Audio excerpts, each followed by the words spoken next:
Cumprimentamos a todos os irmãos com a paz do Senhor, como é característica nossa.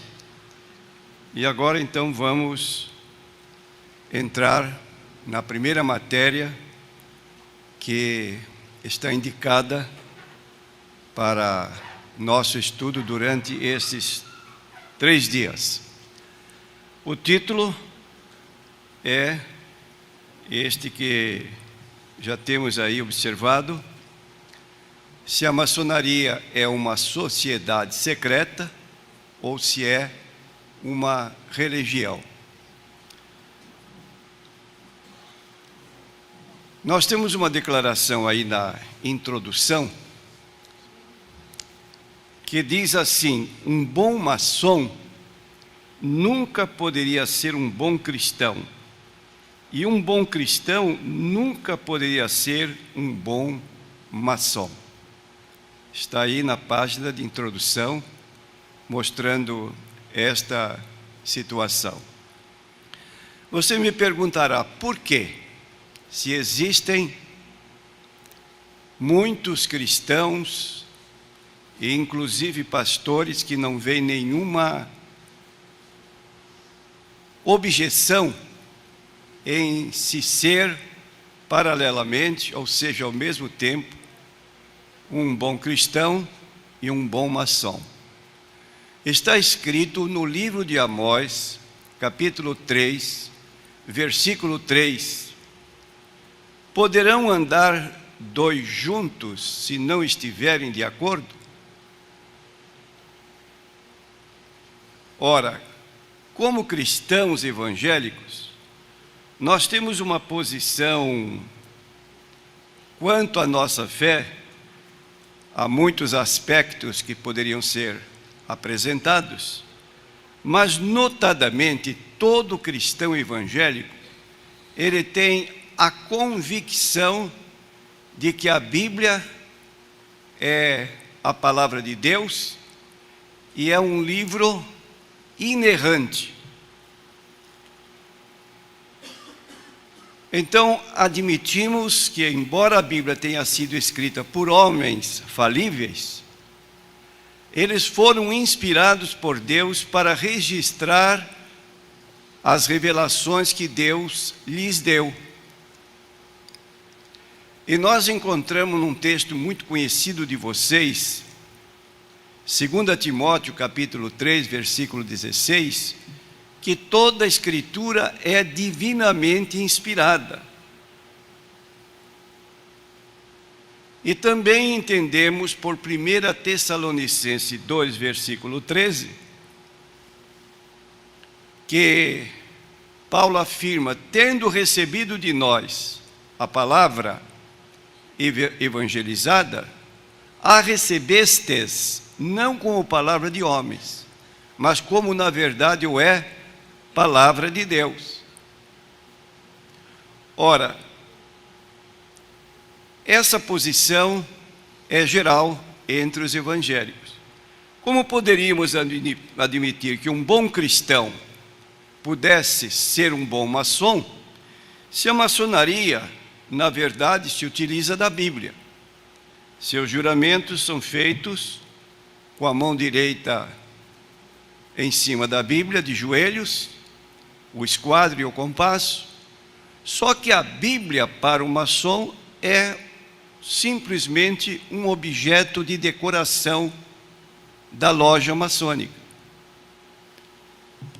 Desta maneira, nós dizemos então, repetindo: se é um bom cristão, ele não pode ser um bom maçom, porque paralelamente ele tem uma posição definida como cristão. Já como maçom, para ele, simplesmente a Bíblia é um livro de decoração. Em segundo lugar, como doutrina fundamental que nós aceitamos de modo geral, é que salvação só se acha numa pessoa, e essa pessoa é o Senhor Jesus Cristo. Não há salvação em qualquer outro meio que se possa admitir como pudesse exercer a missão que o Senhor Jesus Cristo tem feito na vida de muitos. João 5:24 declara: quem ouve a minha palavra e crê naquele que me enviou, tem a vida eterna, não entrará em condenação, mas passou da morte para a vida. Então, voltando, poderão andar dois juntos se não estiverem de acordo? Resposta: não. E como se justifica que haja pessoas assim envolvidas paralelamente na maçonaria, como cristão? Porque a maçonaria se esforça tremendamente para levar ao conhecimento dos seus adeptos que maçonaria não é religião, é apenas uma sociedade secreta filantrópica. E aí faz certas comparações que deixam certos crentes apaziguados. Maçonaria é como Rotary, maçonaria é como Lions, maçonaria é como pertencer a um time de futebol. Você é crente e tem o seu time. Logo, não existe incompatibilidade. Então, quando nós conversamos com algumas pessoas que reconhecidamente se colocam nessa posição de maçom, surge uma pergunta que nós fazemos: a maçonaria é religião? Olha, se você quiser ver um maçom irado, se quiser ver um maçom nervoso, é você lançar essa pergunta, porque obviamente todo maçom é convencido a admitir que maçonaria não é religião. Aí você se lembra de Mateus 6:24. Ninguém pode servir a dois senhores, há de amar a um e aborrecer ao outro. Não dá ao mesmo tempo para ser uma coisa e outra.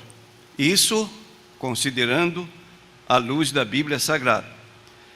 Então nós vamos, antes de entrar nesse assunto mais profundamente, respondendo à pergunta se maçonaria é uma sociedade secreta ou uma religião, nós temos aqui na sua apostila aí a origem, história. E aí nós temos a informação que a palavra maçom é uma palavra de origem francesa, e essa palavra, para nós em português, é pedreiro. Quantas vezes você já ouviu na vida a palavra pedreiro? Parece tão comum essa palavra, só que a palavra pedreiro, no seu sentido literal, é aquele trabalhador manual, trabalha com as mãos e costuma levantar prédios.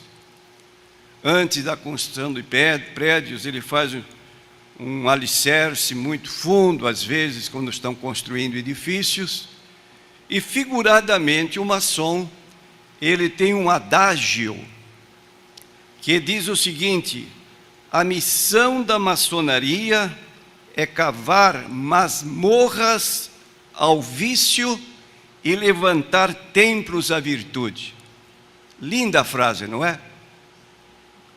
Cavar masmorras, buracos, enterrar os males que existem em nós, defeitos. Cavar masmorras ao vício e levantar templos, dignificar o homem a uma situação que ele pode se comparar até a um cristão. Ora, embora a beleza dessa afirmação, vemos nisso que a maçonaria, ela rivaliza com a igreja, aquilo que a igreja procura realizar através da obra salvífica do Senhor Jesus Cristo. Quando você lê em Romanos 1,16, não me envergonho do Evangelho de Cristo, que é o poder de Deus para a salvação de todo aquele que crê. Quando você lê em 2 Coríntios 5,17, quem está em Cristo é uma nova criação, as coisas velhas passaram, tudo se fez novo. Você está admitindo, Evangelho é poder, para quê? Regenerar, para transformar. Um homem como Saulo de Tarso, eu fui perseguidor, opressor, blasfemo, mas eu alcancei misericórdia. Como, Paulo, você conseguiu isso? Eu tive um encontro com Jesus Cristo lá no caminho de Damasco. E ele diz, é uma palavra fiel e digna de toda aceitação, que Jesus Cristo veio ao mundo para salvar os pecadores, dos quais eu sou o principal, o maior. Então, irmãos, o que nós fazemos? Mediante a autoridade do Senhor Jesus Cristo, a maçonaria, através de seus ritos, ensinos, práticas, pretende chegar lá e igualar o homem ao próprio Deus. Se nós perguntarmos historicamente quando foi fundada a maçonaria, então os maçons gostam de dar um sentido místico, misterioso, a respeito do surgimento da maçonaria na história, e eles têm uma figura que é uma lenda, que a maçonaria, na verdade, foi fundada por Hiram Abife. E esse Hiram Abife foi um dos construtores do templo de Salomão na cidade de Jerusalém. Então dizem, a origem da maçonaria está lá no templo de Jerusalém. Lá estava Hiram Abife. Porém, esta pessoa é apenas uma lenda, não é uma figura histórica. Mas, efetivamente, documentalmente, nós temos aqui que a maçonaria foi fundada no dia 24 de junho de 1717, em Londres, que é a capital da Inglaterra. Fundadores da maçonaria, por incrível que pareça, foram dois pastores. Um pastor chamado James Anderson, que era um pastor anglicano, e John Desaguiliers, é um nome francês, que indica um tipo de cristão como conhecido na história como huguenote. Foi lá então que teve início a maçonaria. Agora, irmãos, deixando de lado um pouco a situação no que concerne a nós como cristãos, historicamente, nós dizemos que a história do Brasil, ela registra uma influência muito grande da maçonaria.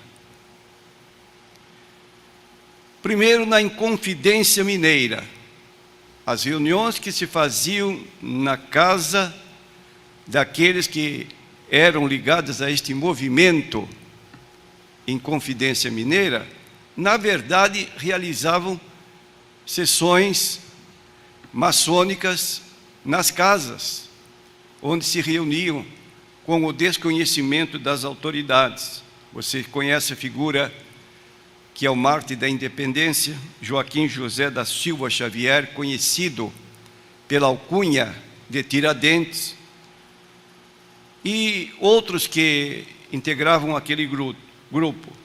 Em segundo lugar, na independência do Brasil.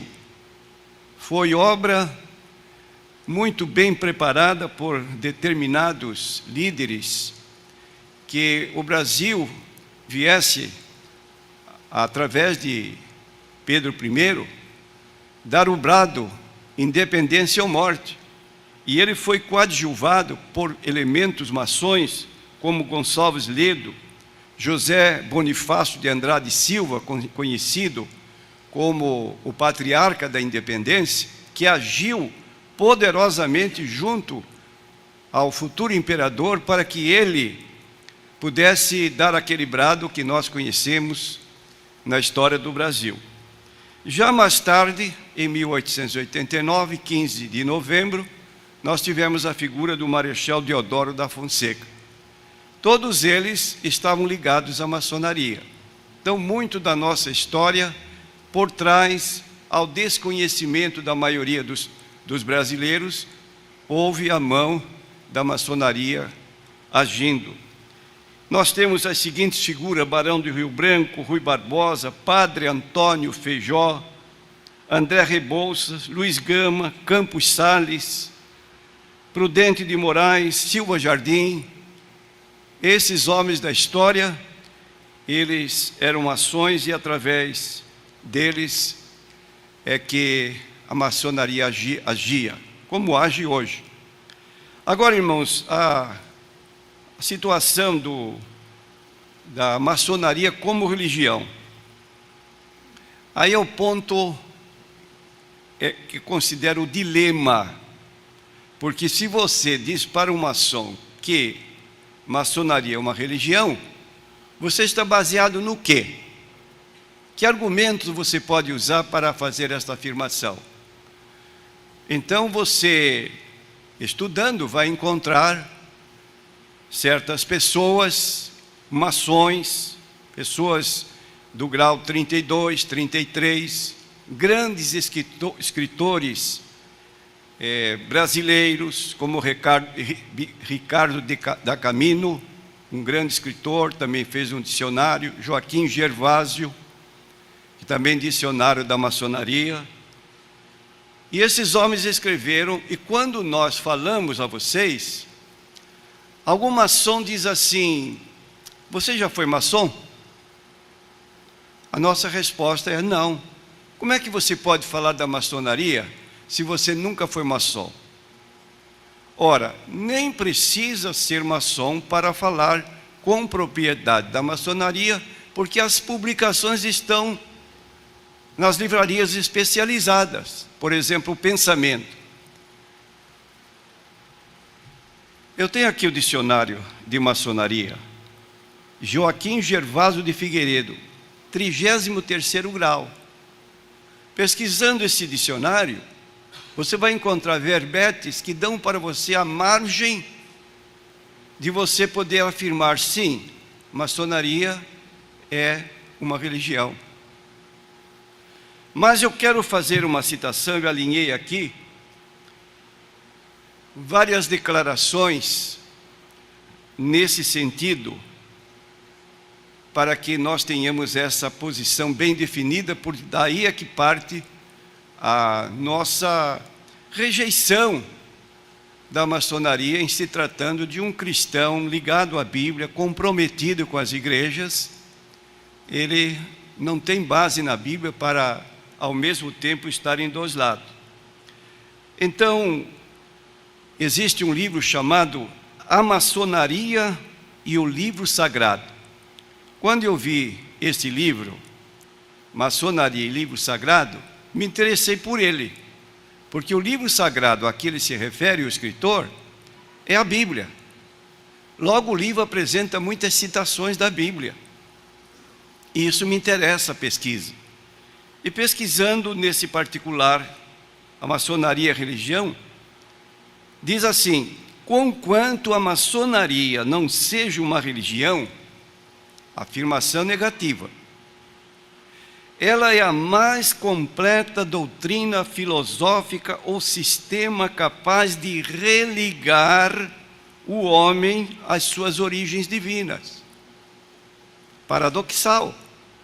Ora, se a maçonaria não é religião, e ela tem por incumbência religar o homem às suas origens divinas, você que tem a Bíblia Sagrada, pode então admitir que, na verdade, houve a queda de Adão.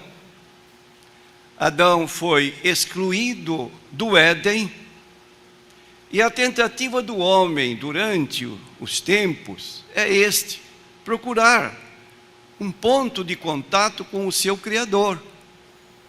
E esta palavra declara ainda o dicionário da maçonaria, de Risardo da Camino, página 514, A maçonaria, ele diz, o verbete religião vem do latim religare, isto é, tornar a ligar. A religião visa o retorno a Deus daquele que o abandonou num regresso aos preceitos contidos no livro sagrado de sua fé. A maçonaria é uma religião no sentido estreito do vocábulo, isto é, na harmonização da criatura ao Criador. É a religião maior e universal. O contato com a parte divina é a comunhão com o grande arquiteto do universo, é o culto diante do altar dentro de uma loja ou no templo interior de cada maçom.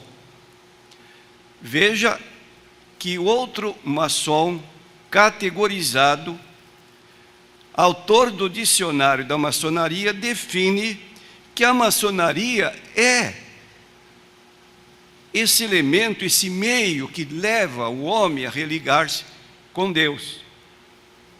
Então, se define como uma religião, porque esse é o seu objetivo. Agora, você que tem Bíblia na mão, você lê João 14,6, quando Jesus declara: eu sou o caminho, a verdade e a vida, e ninguém vem ao Pai senão por mim. Enquanto a maçonaria pretende religar-se com o Criador através dos seus ensinos e práticas, nós apresentamos à luz da Bíblia Sagrada a pessoa de Jesus. E qualquer crente, por menos informado que ele seja, ele sabe que na Bíblia está escrito isso, que Jesus é o caminho. Ele se lembra de 1 Timóteo 2,5, um só Deus e um só mediador entre Deus e os homens, Jesus Cristo, o homem.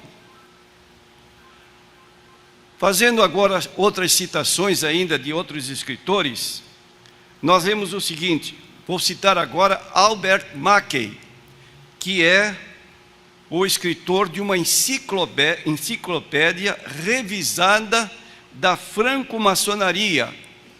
E é um escritor americano e tem essa enciclopédia de grande aceitação entre a maçonaria.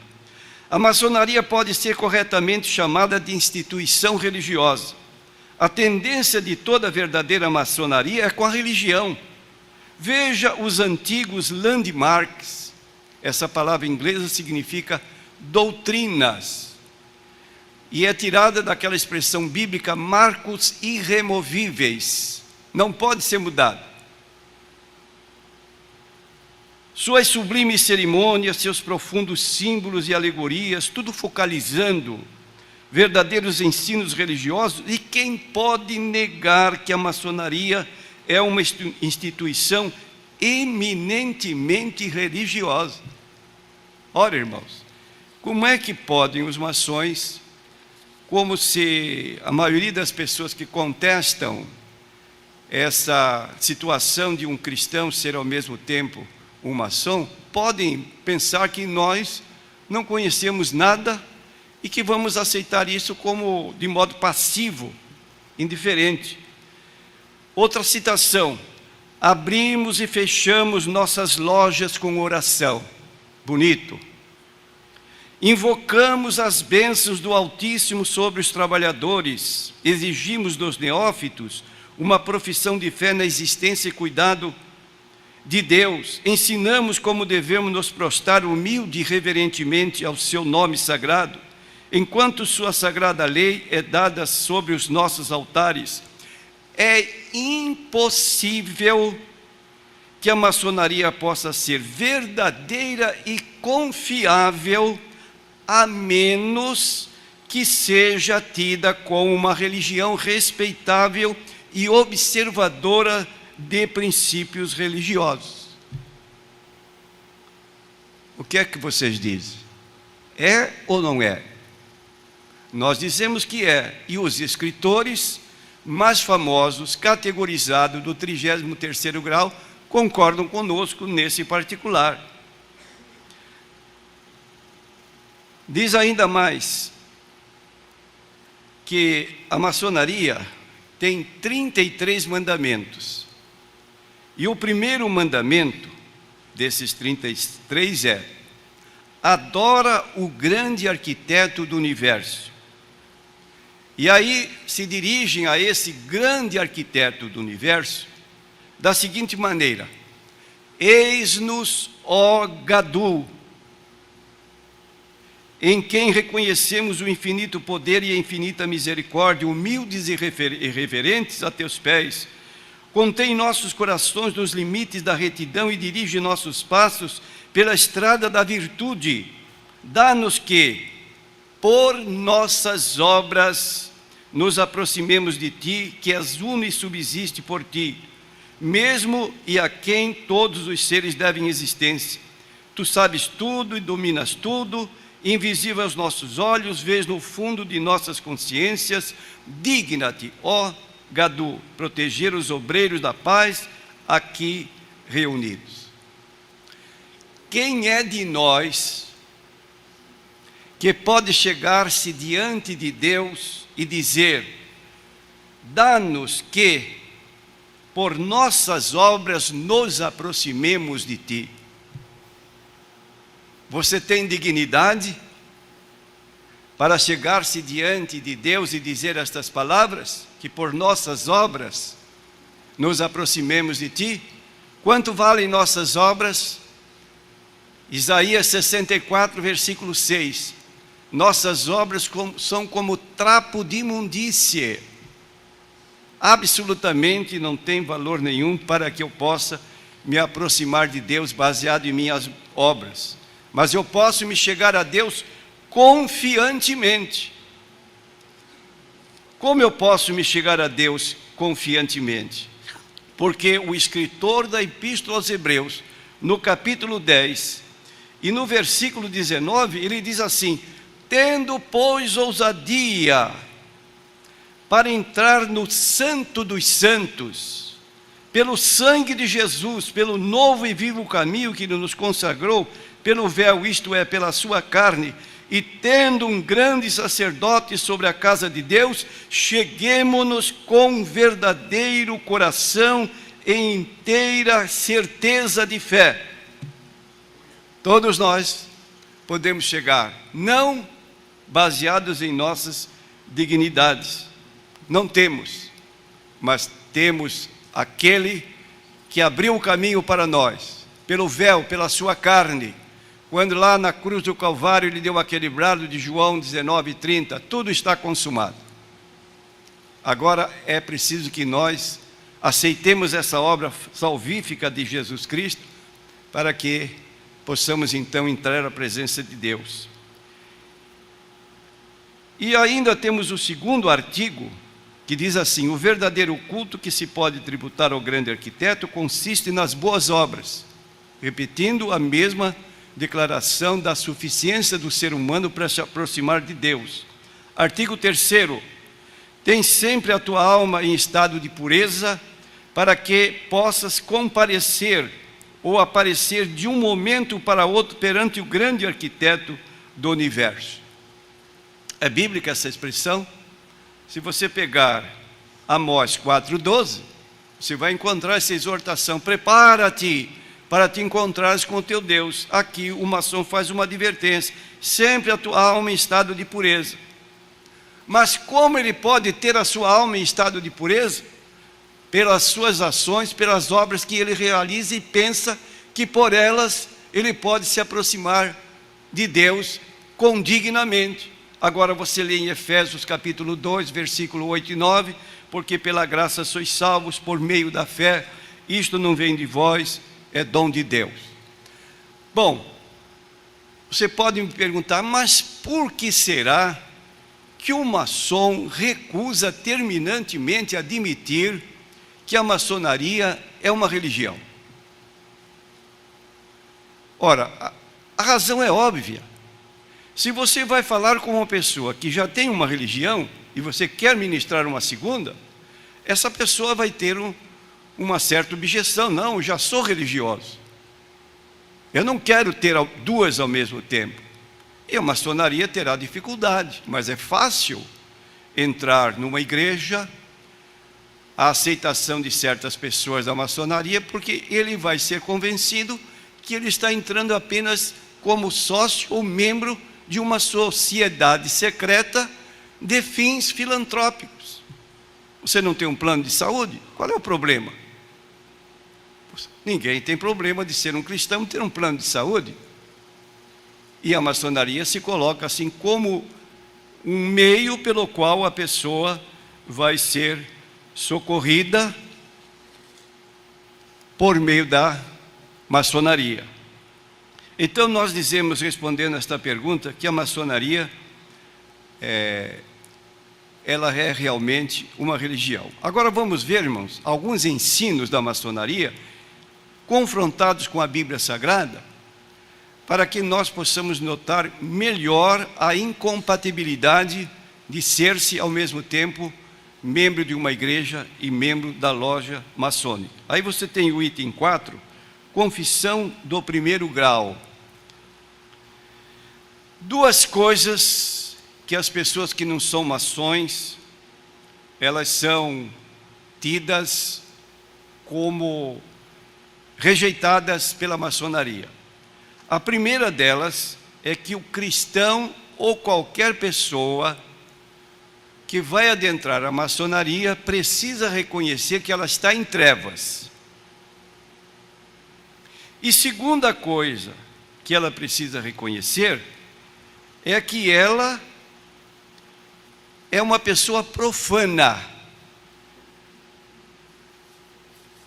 em trevas, e é um homem profano.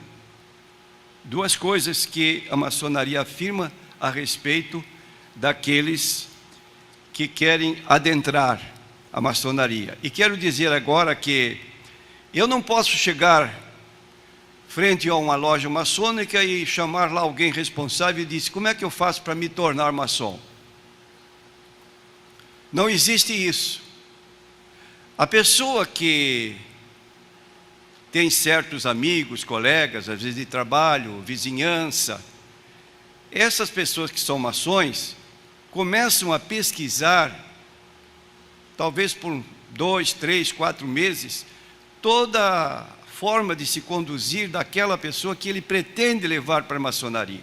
Ele não sabe, mas ele está sendo pesquisado para futuramente ser convidado. Então só pode ser maçom a pessoa que é convidada para ser maçom, voluntariamente apresentar-se para ser maçom, ele não pode ser. Então a cerimônia de iniciação, escute só como mais ou menos se dá essa cerimônia de iniciação. Um dos ofícios da loja maçônica ou oficial da loja maçônica é primeiro vigilante. E um segundo cargo tem o título de esperto. Então o primeiro vigilante, ele diz: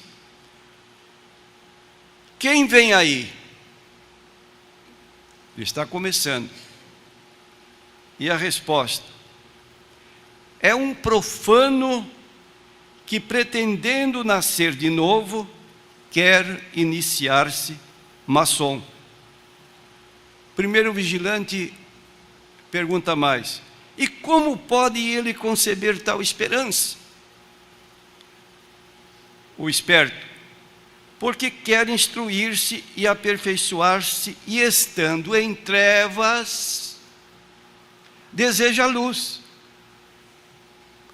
Há uma cerimônia, então, que a pessoa está vendada com os olhos, e o venerável, que seria o dirigente da reunião, ele diz: fiat lux, expressão latina que aparece lá no livro de Gênesis 1:4, haja luz.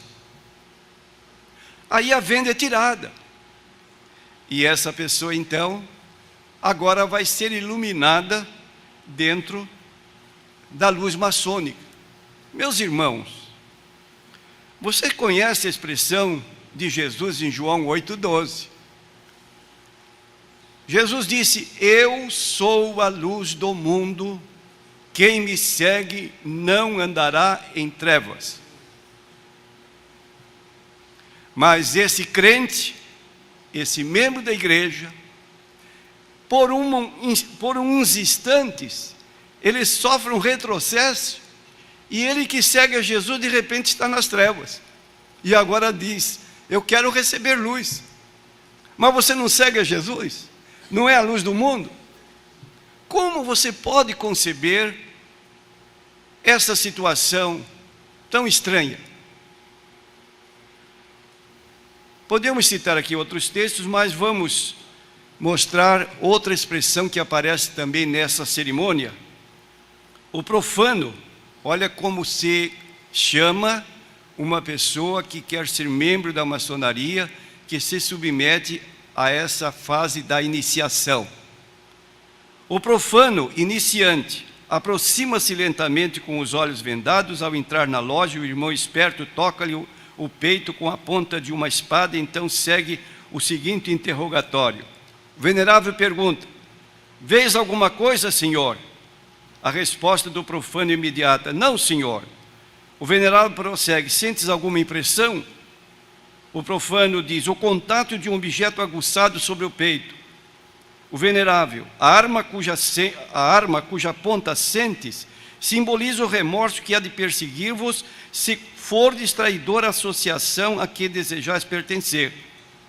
O estado de cegueira em que vos achais é o símbolo do mortal que não conhece a estrada da virtude que ides principiar a percorrer.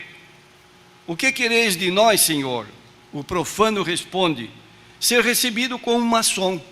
O venerável continua: e esse desejo é filho de vosso coração, sem nenhum constrangimento ou sugestão? O profano responde: sim, Senhor. Então, duas palavras: estava em trevas e profano. Você conhece na Bíblia alguém que foi chamado de profano? Você encontra no livro de Hebreus, no capítulo 12 e no versículo 16. E ninguém seja fornicário ou profano, como Esaú, que por um manjar vendeu o seu direito de primogenitura. Mas você é um cristão. Como cristão, você segue aquela palavra que está lá em em Colossenses 3:1. Se já ressuscitastes com Cristo, pensai nas coisas que são de cima. Mas você é um profano. Profano significa um homem secularizado. É aquele tipo de pessoa: comamos e bebamos porque amanhã morreremos, a vida é isso, a morte leva tudo, acabamos, etc. Ele não pensa nas coisas de Deus. Um profano não fica na igreja. E agora você, ou um crente, com responsabilidades às vezes ministeriais, admite que ele está em trevas e que ele é um profano, contrariamente à Bíblia Sagrada. Item 5, o juramento iniciático da maçonaria. Aí tem palavras que são muito pesadas. Eu, fulano de tal, juro e prometo de minha livre vontade, por minha honra e pela minha fé, em presença do grande arquiteto do universo, nunca revelar qualquer dos mistérios que me vão ser confiados. Se violar este juramento, seja-me arrancada a língua, o pescoço cortado e o meu corpo enterrado nas areias do mar, recebendo o fluxo e influxo das águas. Esse juramento, que se admite-se que seu corpo seja violentado, mutilado, se romper o segredo, que ele vai ser informado, que vai ser orientado a, posteriormente, depois da sua iniciação, tomar conhecimento. É um juramento que coloca o corpo do crente como templo do Espírito Santo dentro da possibilidade de ser mutilado por exigência de uma religião que não tem nada com o cristianismo. É possível? 1 Coríntios 6, 19 e 20, você não sabe que você foi comprado por bom preço? Você não se pertence. fostes comprados por bom preço, glorificai, pois, a Deus no vosso corpo e no vosso espírito, os quais pertencem a Deus. Ou você não sabe que o seu corpo é o templo do Espírito Santo? Como é que você vai entregar o seu corpo para ser mutilado? Porque uma religião assim o exige. É uma incompatibilidade com a Bíblia Sagrada. E a Bíblia diz, no livro de Levítico, capítulo 5, versículo 4, que quando uma pessoa faz um juramento sobre algo que ela desconhece e ela temerariamente jura cumprir esse compromisso, ela se vê obrigada a fazê-lo. Daqui no livro de Levítico 5:4, diz o texto: quando alguma pessoa jurar pronunciando temerariamente com os seus lábios para fazer mal ou para fazer bem, em tudo que o homem pronuncia temerariamente com juramento, e lhe for oculto e o souber depois, culpado será numa destas coisas. Ou seja, assume o compromisso, faz um juramento de cumprir determinada tarefa que lhe foi determinada. Ah, mas isso aqui está contra a minha fé cristã. Mas a maçonaria exige. Bom, então eu tenho que fazer. Se fizer, ela está pecando, porque obedeceu ao compromisso que havia assumido, porém esse compromisso está em desacordo com a Bíblia. Então ele é culpado do que fizer erradamente e disser: mas eu estou cumprindo um juramento. Mas você tomou conhecimento posteriormente e você concordou que faria o que lhe fosse determinado. É o que diz aqui a Bíblia Sagrada. Então, irmãos, no livro de 2 Coríntios 6, 14 a 17, diz lá: não vos ponhais debaixo de um jugo desigual com os infiéis. Que parte tem a luz com as trevas? Que comunhão há entre Cristo e Belial? Que parte tem o fiel com o infiel?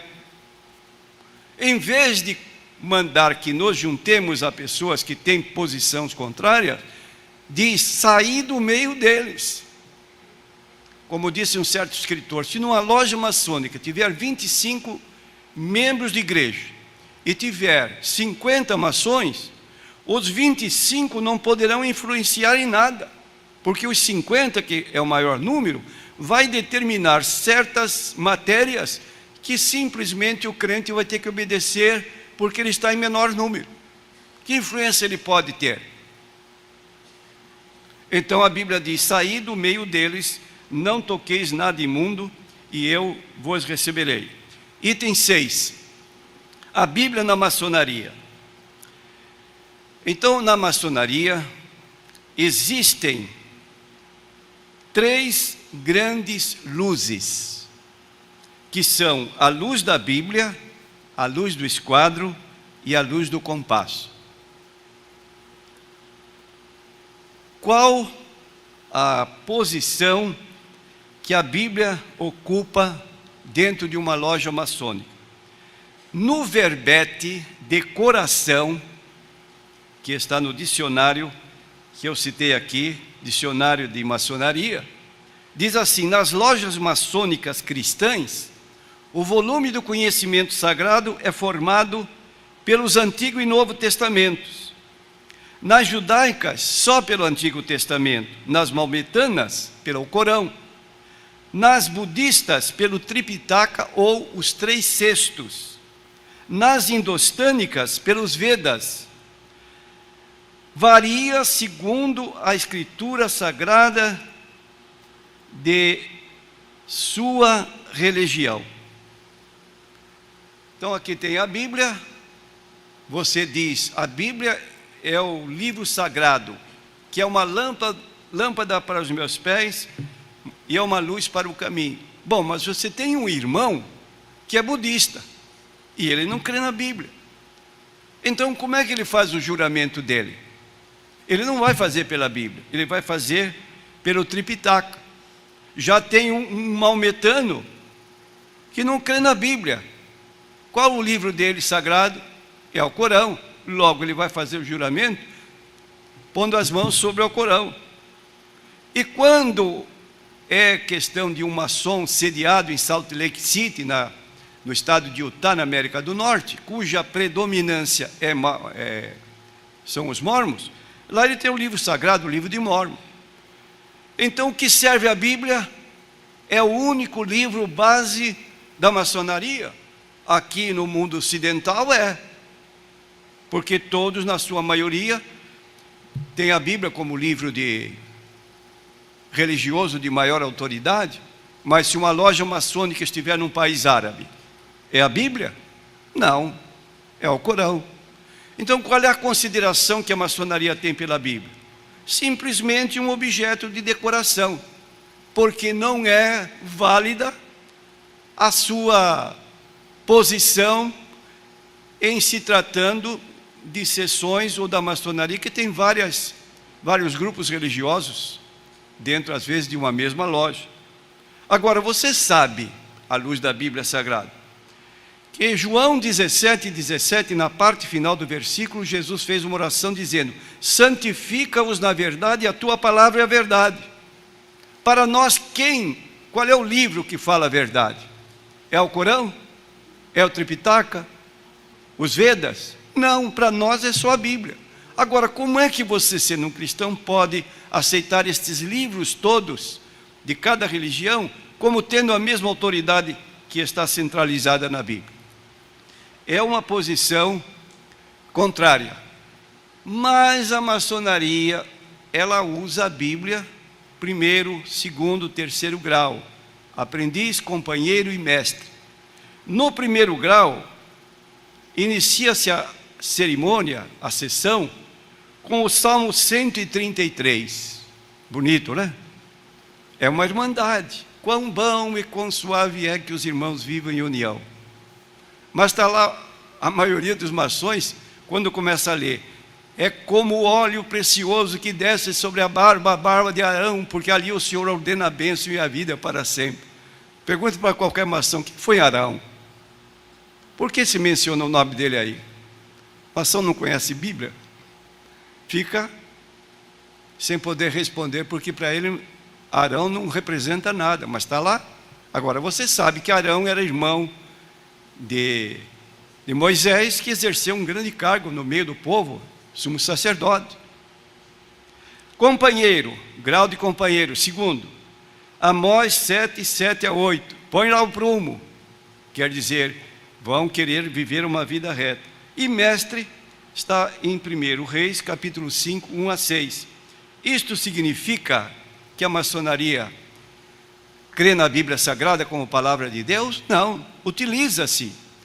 E quantas vezes são os crentes assim, como que concordando que alguém possa ser maçom, porque dizem: mas eles lá têm a Bíblia Sagrada, eles leem a Bíblia em vários graus, mas é apenas o uso aparente da Bíblia. E ademais, a maçonaria se utiliza da Bíblia na interpretação da Cabala. É uma ciência dos judeus que tinham posições ocultistas e que davam uma interpretação bem diferente da nossa leitura de sentido literal. Deus, temos falado aqui a respeito de manifestações dos maçons a respeito de Deus, e diz aqui: o nome do Deus da maçonaria é Gadu, grande arquiteto do universo. Quem é o Gadu? Gadu não implica em ser o Deus da Bíblia Sagrada. Gadu pode ser Brahma, o Deus hinduísta. Pode ser Alá, o Deus dos maometanos, Logos, e Osíris, um Deus falso do Egito. Agora, existe um nome secreto que só é conhecido a partir do 18º grau. Quase nenhum maçom conhece este nome. Sempre chama Gadu, mas um nome chamado Jabulon. Esse Jabulon é um ajuntamento de 3 deuses. O Deus da Bíblia, Já, Bul significa Baal, e On, o deus Osíris do Egito. Então nós temos aqui dentro da maçonaria uma junção de um Deus verdadeiro com dois deuses falsos. Aí você abre a Bíblia no livro de Êxodo, capítulo 20, versículo 3: não terás outros deuses diante de mim. Gadu é um Deus verdadeiro? Não, é um Deus falso. Elias desafiou os adoradores de Baal e disse para o povo que vivia cocheando: até quando cocheareis entre dois pensamentos? Porque ao mesmo tempo adorava Baal e a Jeová. E Elias exigiu uma definição. E eles então, quando viram o Deus do céu responder com fogo, se inclinaram e disseram: só Ele é Deus.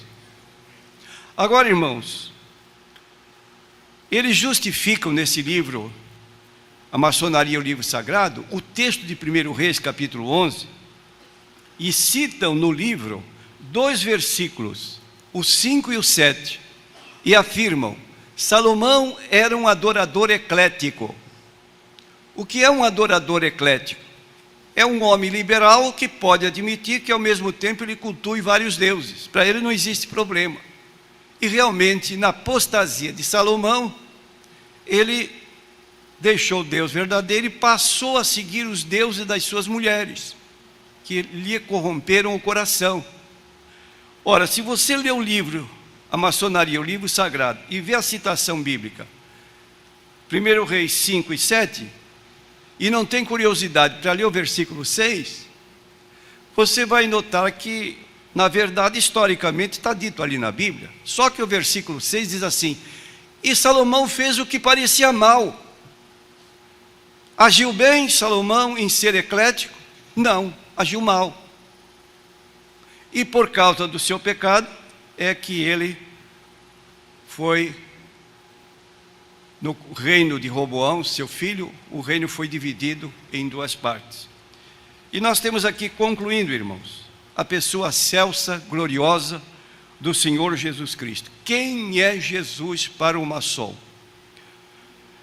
Jesus para o maçom é pessoa cujo nome não se pode pronunciar numa loja maçônica. Eles citam a Bíblia ou leem determinadas passagens dentro da loja? Sim, já citei. Cada grau tem uma citação específica. Mas eles citam a Bíblia para determinar certas obrigações para os próprios maçons. E eles então abrem a Bíblia em 1 Pedro, capítulo 2, e versículo 5. E essa passagem de Pedro, quando lemos totalmente essa passagem, diz assim, 1 Pedro 2, versículo 5: vós também, como pedras vivas, sois edificados casa espiritual e sacerdócio santo para oferecer sacrifícios espirituais agradáveis a Deus. Parou o texto. O que diz mais? Mas Jesus Cristo não tem vez. Então o texto é lido omitindo essa expressão, por Jesus Cristo. Quando você começa o culto, você se lembra de Colossenses 3,17, que recomenda que, sobretudo, façamos em nome do Senhor Jesus Cristo. Mas lá o nome de Jesus é omitido, não pode ser pronunciado, porque dentro da loja tem um judeu. Judeu não crê em Jesus Cristo, lá tem um maometano que crê no profeta lá. Como vai falar esse nome, Jesus Cristo, dentro de uma loja maçônica? E temos aqui 2 Tessalonicenses, capítulo 2, capítulo 3, versículo 6. Eu vou ler e vocês vão me dizer se eu estou lendo certo. 3 e 6. Mandamo-vos, porém, irmãos, que vos aparteis de todo irmão que andar desordenadamente e não segundo a tradição que de nós recebeu. Qual foi a parte que eu omiti? Ou li inteiro o versículo? O texto diz assim: mandamo-vos, porém, irmãos, em nome de nosso Senhor Jesus Cristo. Mas este nome não pode ser pronunciado lá, dentro da loja. Então se omite em nome do Senhor Jesus Cristo e se dá o preceito para os maçons que vos aparteis daquele que anda desordenadamente. Versículo 12 do mesmo capítulo: a esses tais, porém, mandamos e exortamos que, trabalhando com sossego, comam o seu próprio pão. Qual foi a omissão? E nós omitimos por nosso Senhor Jesus Cristo. Então, a autoridade é por Jesus Cristo. A loja maçônica omite o nome de Jesus nos seus rituais. Eu pergunto, Jesus dizendo: quem me confessar diante dos homens, eu confessarei diante de meu Pai que está nos céus. Quem me negar? Você imagina um cristão negando o nome de Jesus, impedido de falar o nome de Jesus dentro de uma loja maçônica? É compatível ou incompatível? Incompatível. Então, concluindo, a maçonaria é uma sociedade secreta ou é uma religião? Não ouvi. Religião. Você pode ter duas religiões ao mesmo tempo? Deve? Não. Logo, maçonaria não é para um cristão. Bom maçom, alguém pode ser, mas bom cristão e bom maçom, não dá. Não é possível.